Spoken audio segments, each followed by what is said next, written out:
Bueno, es lindo poder estar juntos en esta mañana. Quiero compartirles un pasaje de la Escritura en 1 Corintios capítulo 10 y vamos a leer un pasaje larguito, 13 versículos.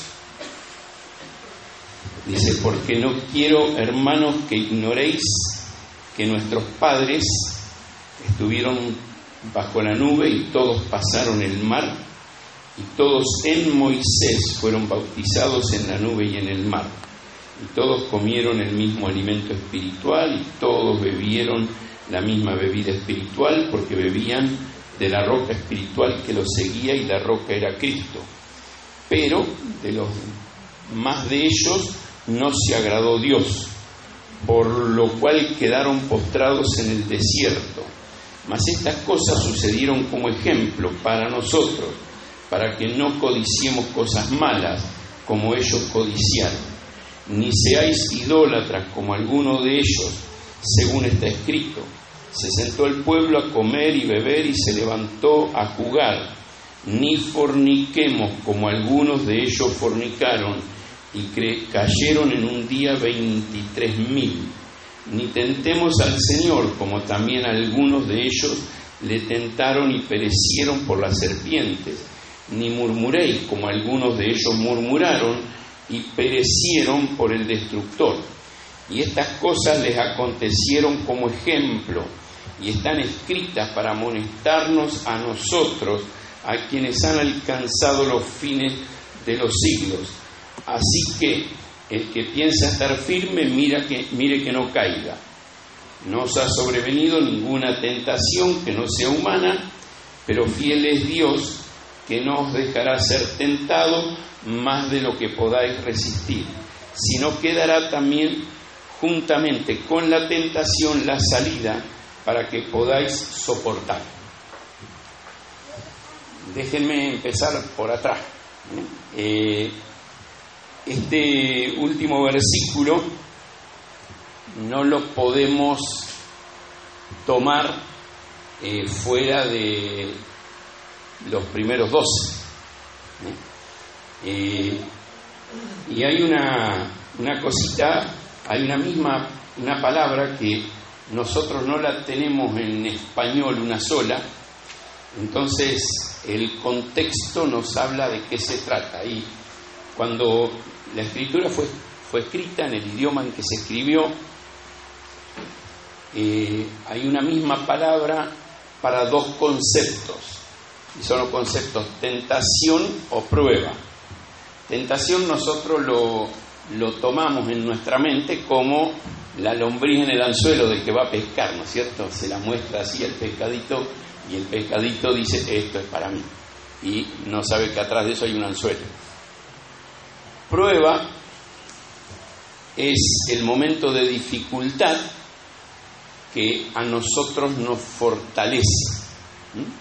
Es lo que Dios permite. Es por eso que Santiago nos va a decir que Dios no nos puede tentar, porque Él no es como el diablo, como el malo que trata de hacernos caer, pero sí permite que pasemos dificultades para fortalecernos y ver dónde estamos parados.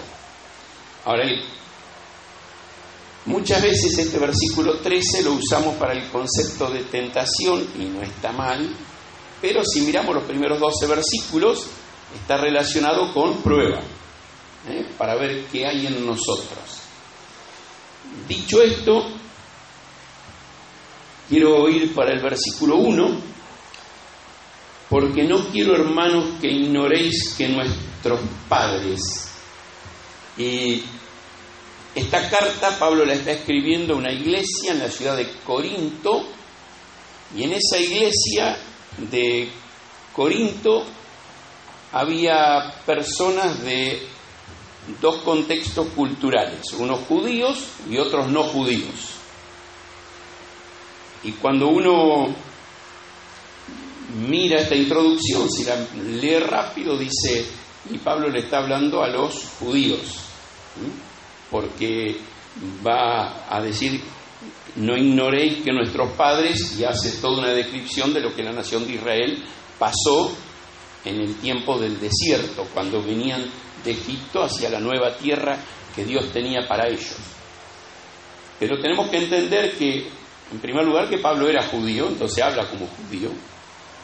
Pero en segundo lugar, él le va a hablar a todos los que creen, no importa si son judíos o no judíos, como la descendencia espiritual de aquel Abraham, padre de la nación. Entonces, el llamado de atención es para todos los que, y permítanme decir algo acá, para todos aquellos que dicen creer en Cristo. Después, si creen o no creen, en realidad eso es cada uno individual en su corazón.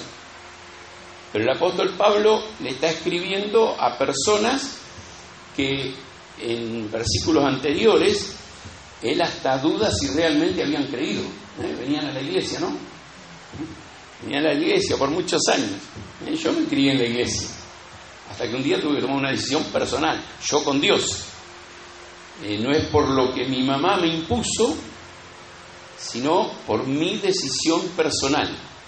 Y Pablo le está hablando a los que asisten a la iglesia, judío o no judío, si creyeron o no, para llamarles la atención. Y él va a tomar este ejemplo de lo que pasó en la nación de Israel, porque hubo un movimiento, por años, por siglos, se dudó si la nación de Israel realmente estuvo esclava en Egipto y salió o no. Hoy la arqueología demuestra que alrededor del año 1300 a.C. hubo un movimiento grande de pueblos, ellos lo dicen así, pueblos que en un tiempo habían vivido en la nación de Israel, o sea, Abraham, que se habían ido hacia Egipto por cuestiones de hambre, pero que habían vuelto en un grupo más numeroso. Y claro, no le dan la explicación que da la Biblia, pero nosotros que conocemos la Biblia decimos, solamente están descubriendo que se van confirmando algunas cosas que Dios ya reveló y estuvo ahí. Ahora, una cosa que coincide entre lo que Moisés nos dice y lo que la arqueología nos dice, es que no solamente volvieron el pueblo de Israel, sino que muchos otros que estaban esclavos y estaban cansados de la esclavitud en Egipto, volvieron. Hay un pasaje interesante que dice, aquellos que no eran de Israel empezaron a levantar una murmuración en un momento. Pero bueno, era toda esta nación que iban juntos, queriendo formar una nueva nación. En nuestro país, cada vez que hay un movimiento político nuevo, yo me acuerdo de estar un poco metido en la política en el año 74, 75. Después hubo un cambio importante en el 76 y a partir de ahí vinieron un montón de cambios para un lado o para otro, y siempre hay un grupo fuerte y un montón que se le pegan. Cuando las cosas no le gustan, se enojan y se dividen. Ha pasado en la historia desde siempre. Por eso nuestra confianza no está en los líderes de este mundo. Bueno, le pasó a la nación de Israel. Muchos de los que iban con ellos por ese desierto hacia una nueva tierra no tenían el mismo pensamiento. Pero Pablo, acá, hablándole a la iglesia de Corinto, dice, los quiero meter a todos en un mismo paquete. Y fíjense que usa varias veces la palabra todos. Y va a decir que todos estuvieron bajo la nube, todos pasaron por el mar, todos fueron bautizados en la nube y en el mar, todos comieron el mismo alimento espiritual, todos bebieron la misma bebida espiritual. Interesante, ¿no? Era un grupo humano grande, todos vivieron lo mismo, todos pasaron por lo mismo. Pero va a decir el versículo 5, pero de los más, o sea, de la mayoría de ellos no se agradó Dios. ¿Cómo? Si todos fueron por el mismo proceso, todos vivieron la misma experiencia, ¿por qué de la mayoría, de los más de ellos, dice el autor acá, ¿por qué de la mayoría no se agradó Dios? Me hace acordar un pasaje en Lucas 24, cuando el Señor Jesucristo va caminando hacia Jerusalén y Lucas nos dice, grandes multitudes iban con él.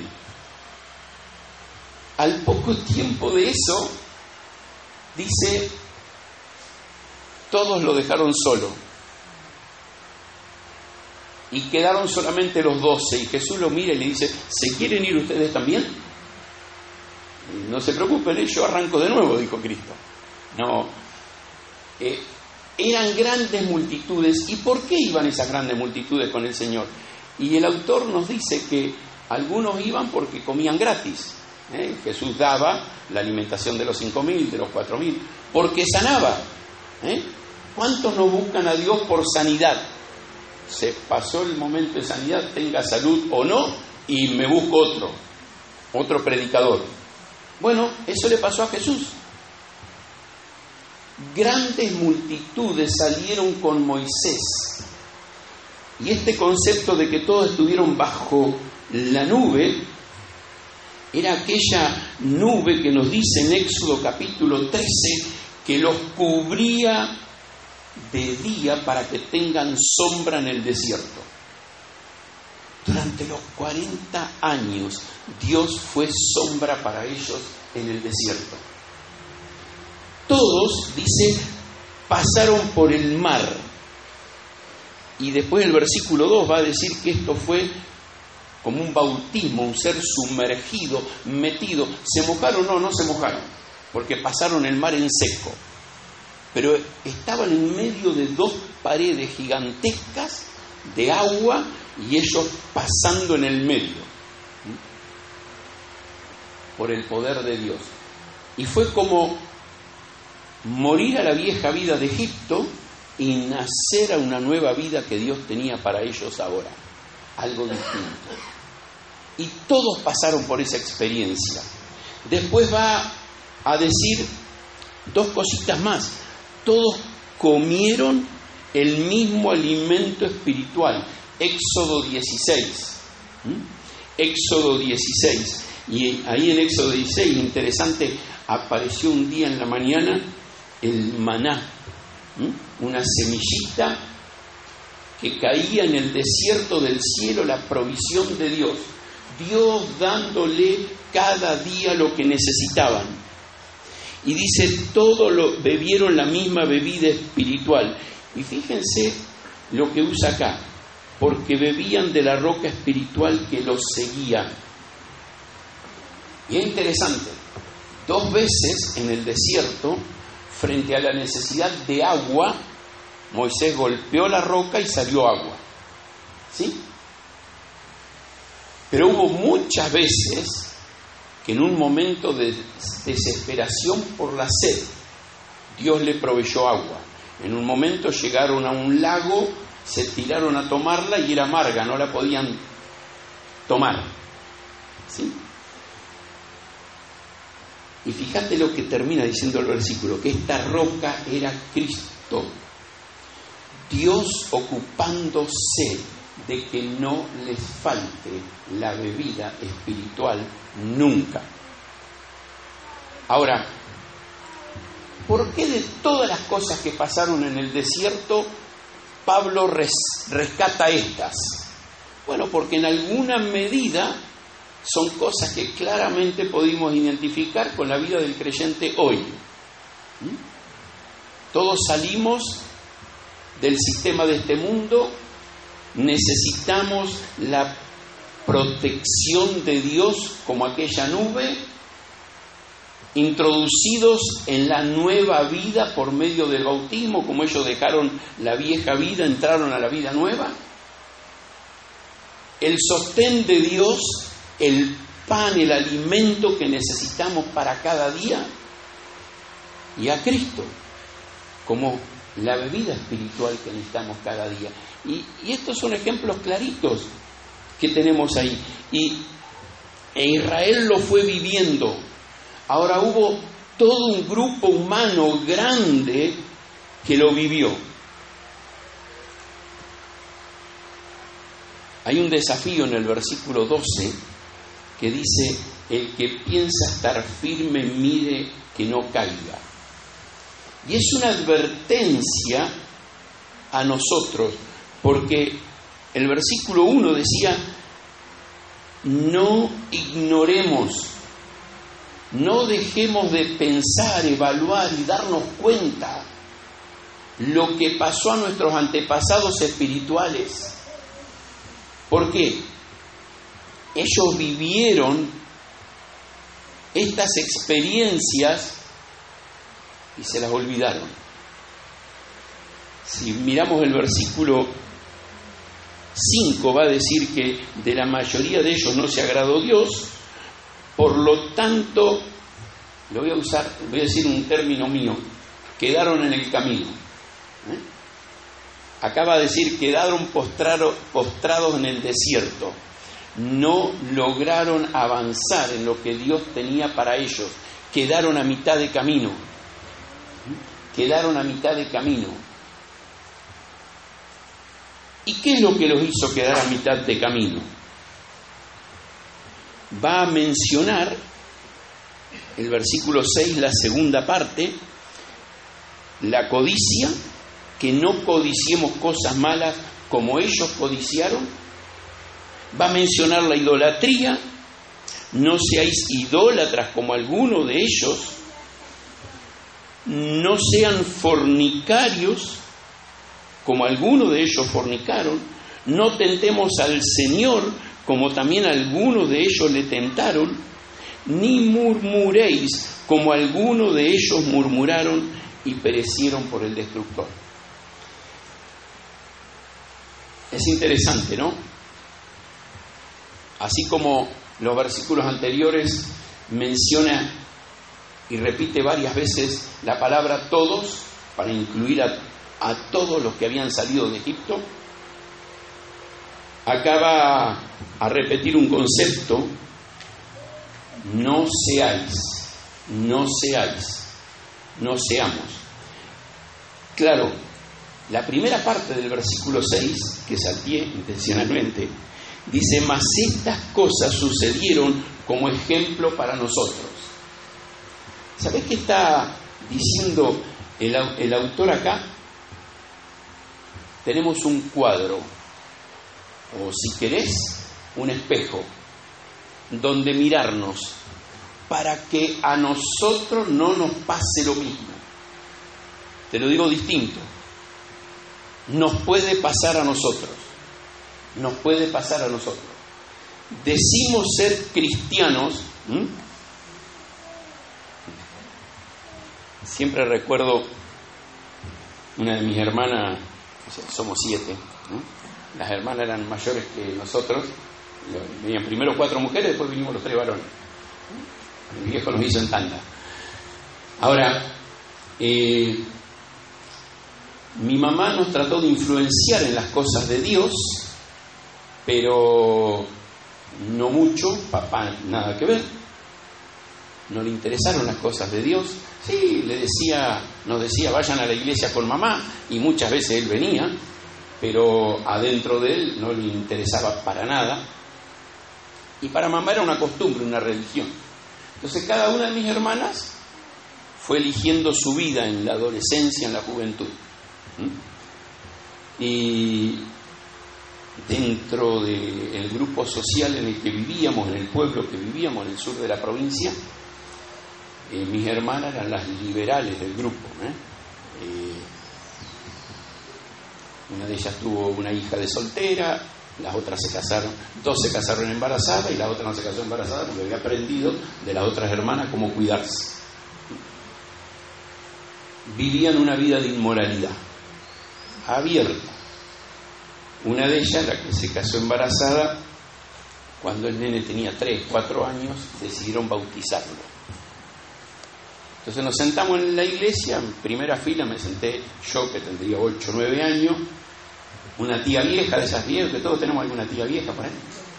Una tía vieja se sentó al lado mío y cuando el sacerdote le tira la gotita de agua, la tía dice, por fin dejó de ser un animalito. Yo 8 añitos me quedé, ¿qué pasa acá? Fui corriendo cuando terminó la reunión, le pregunté a mamá, la tía dijo esto. Mi mamá me dio una respuesta en ese momento. Para la tía, en el momento de las gotitas de agua, deja de ser un animalito y pasa a ser un cristiano. ¿Sí? Como a los 18 o 20 años lo entendí. Me llevó un poco. Doy gracias a Dios por mamá que me respondió, pero no entendí nada.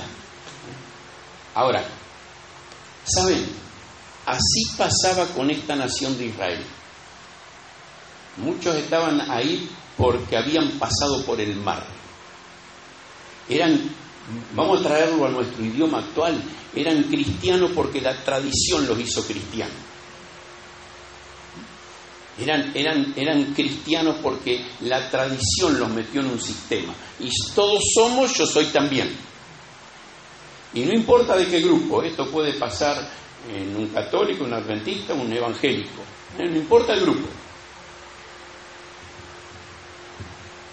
¿Sabes por qué? Porque ser cristiano no es una cuestión cultural o familiar de crianza, sino una decisión personal. Entonces, el apóstol Pablo le está diciendo a los creyentes de Corinto, miremos lo que pasó en la nación de Israel. Muchos decían ser y no lo eran. ¿Y en qué vemos que no lo eran? Y ahí menciona esto, ni seáis. Miren este ejemplo. ¿Y cuál era el ejemplo? El primero, la codicia. Y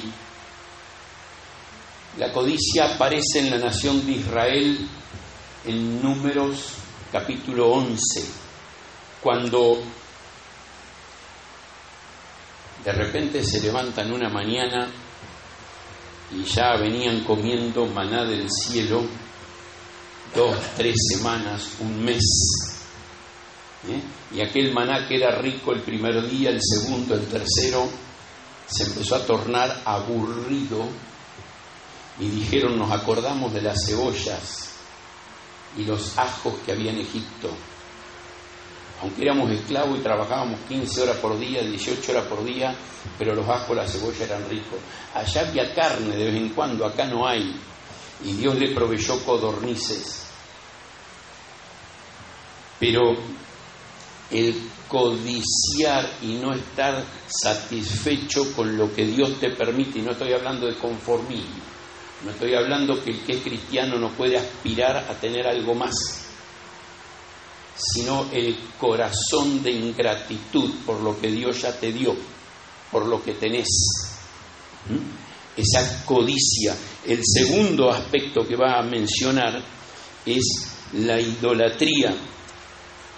Y hace referencia clara a Éxodo 32, cuando Moisés asciende al monte de Dios y el pueblo se junta, y dice especialmente algunos extranjeros que había entre ellos, y levantan un comentario. Moisés murió, ya no vuelve más. Pasaron varias semanas, Moisés tuvo 40 días en el monte. Entonces Moisés ya no vuelve, hagámonos un becerro de oro.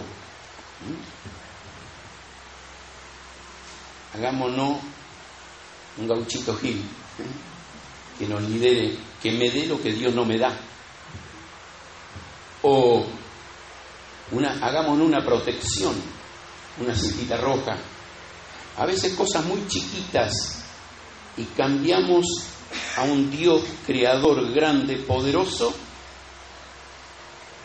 por algo pequeño, terrenal, criatura, hecho por el Creador. Y uno va detrás de ídolos, pero podemos hacer ídolos más chiquitos, ¿eh? Ídolo puede ser mi familia, que es la que me gobierna, la que controla, la que toma mis decisiones por mí. Mi trabajo pasa a ser más importante que mi relación con Dios. Después va a usar el concepto, el versículo 8, ni forniquemos. Y es interesante porque acá está haciendo referencia a Números 25, cuando un profeta falso decide maldecir al pueblo de Dios por dinero. Y Dios le dice, no lo podés hacer, y no se lo permite. Un tal Balaam, pagado por un rey, un tal Balac. Y Dios le dice, no lo podés hacer. Entonces Balaam, como sabe que no puede maldecir, dice, yo voy a hacer algo para que Dios lo maldiga. Y le dijo a Balac, mandá a las chicas lindas, y cuando las chicas lindas de tu pueblo lo lleven de la nariz a los tontos muchachos de Israel, Dios se va a encargar de enjuiciarlo por el pecado. ¿Sabes? Tenemos en poco nuestra vida de santidad y de querer agradar a Dios, y nos permitimos cosas que Dios dice son pecado. Y después va a decir, ni tentemos al Señor como también algunos de ellos le tentaron. Y ahí en Números capítulo 21, un grupo de hombres que se rebelaron contra Dios, la famosa rebelión de Coré, pero después de eso todo el pueblo se rebeló contra Dios y dijo, no queremos seguir a este Dios. Y el último es, ni murmuréis como algunos de ellos murmuraron y perecieron por el destructor.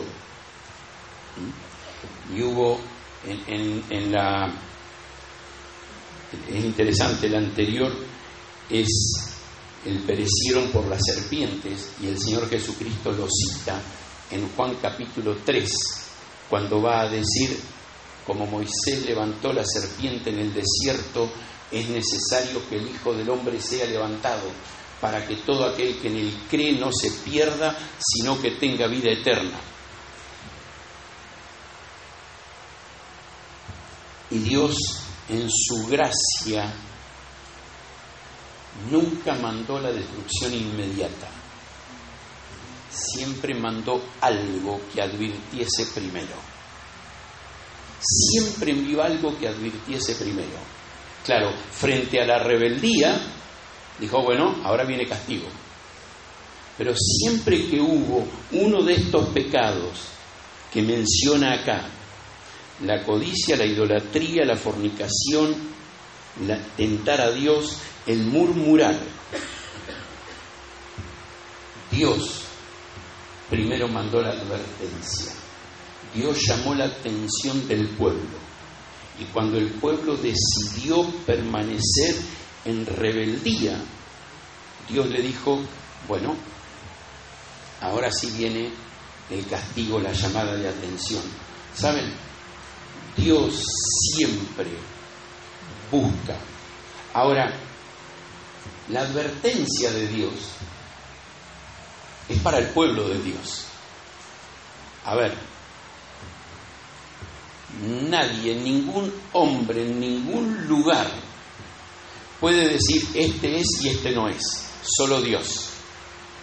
Solo Dios conoce tu corazón, si creíste o no creíste. Yo la escuchaba hoy a Susana y ella decía, toda la vida creí que era.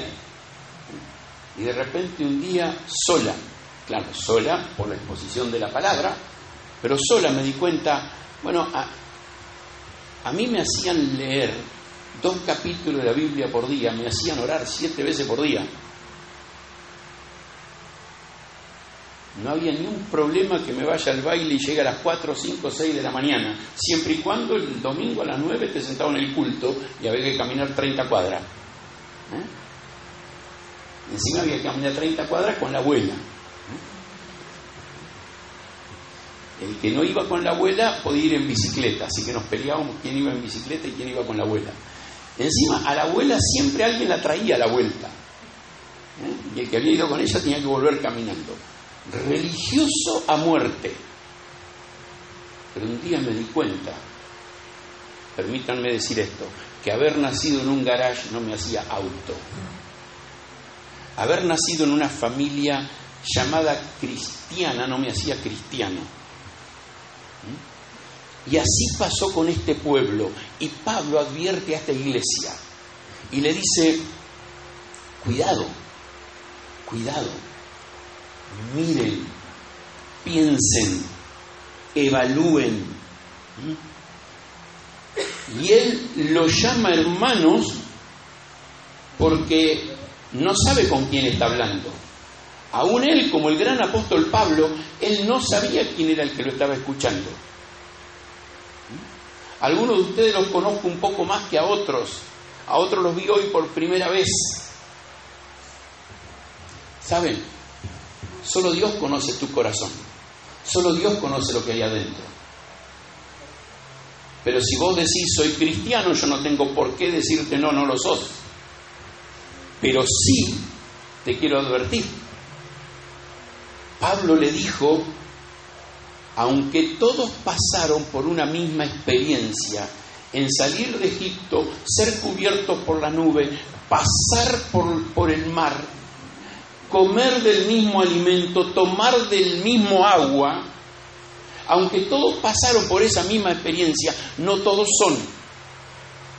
Porque no es la experiencia lo que me hace. Lo que me hace es la obra que Cristo hizo y donde yo pongo mi confianza. Eso es lo que me hace.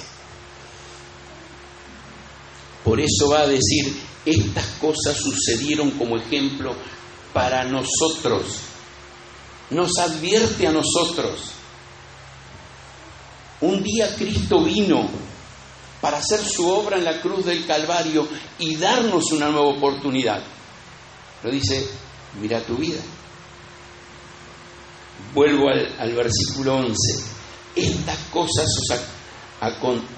les acontecieron a ellos allá hace 3.300 años. Estas cosas le acontecieron a ellos como ejemplo y quedaron escritas para amonestarnos a nosotros. Es un ejemplo y es una amonestación. Es un ejemplo para que yo tenga dónde mirarme. Es una amonestación. Hay un proverbio que dice: el avisado ve el mal y se esconde. El avisado, estas cosas sucedieron como ejemplo para amonestarme. ¿Saben qué significa? Para avisarme. Mira tu vida, ¿dónde estás vos? Mira tu vida, cómo estás andando. Mira tu vida, ¿es genuina, es real? ¿O es simplemente una cáscara externa el cristianismo que vivís? Y entonces viene el versículo 13. No te vino ninguna prueba que no sea humana. Nada de lo que vivís, nada de lo que está pasando es algo imposible de soportar. ¿Hay pruebas? Sí, hay pruebas. Dios la permite y trabaja en tu vida. Y sabes que una misma circunstancia no afecta a todos por igual. Una misma circunstancia que pasa en una familia o en una iglesia o en un trabajo no afecta a todos por igual. Pero sí es Dios con amor queriendo trabajar en nosotros. A veces un hombre se queda sin trabajo y dice: mejor, ahora tengo una oportunidad de enfocarme en algo que hacía rato que estaba esperando. Y otro que se queda sin trabajo y se le viene el mundo encima. ¿Saben? Una misma prueba no afecta a todos por igual. Pero la tengo que tomar. Dios está permitiéndola y sabe lo que permite para trabajar en mí. El segundo concepto que quiero sacar de este versículo es: Dios es fiel. Dios es fiel. Él me va a guardar de la prueba. Él va a estar con su presencia en medio de lo que a mí me toca vivir. Su presencia nunca me va a faltar. Él va a estar siempre ahí. En tercer lugar, en su fidelidad, Dios me va a dar un escape, una salida. En su fidelidad, Dios en su momento me va a dar un alivio en medio de lo que Él me está permitiendo vivir. Por último, en este versículo, Dios me va a capacitar para que yo pueda soportar con victoria. Si no soporto con victoria, no es culpa de Dios, es culpa mía, es responsabilidad mía. Él me da las herramientas. Pero, tomando el concepto de tentación,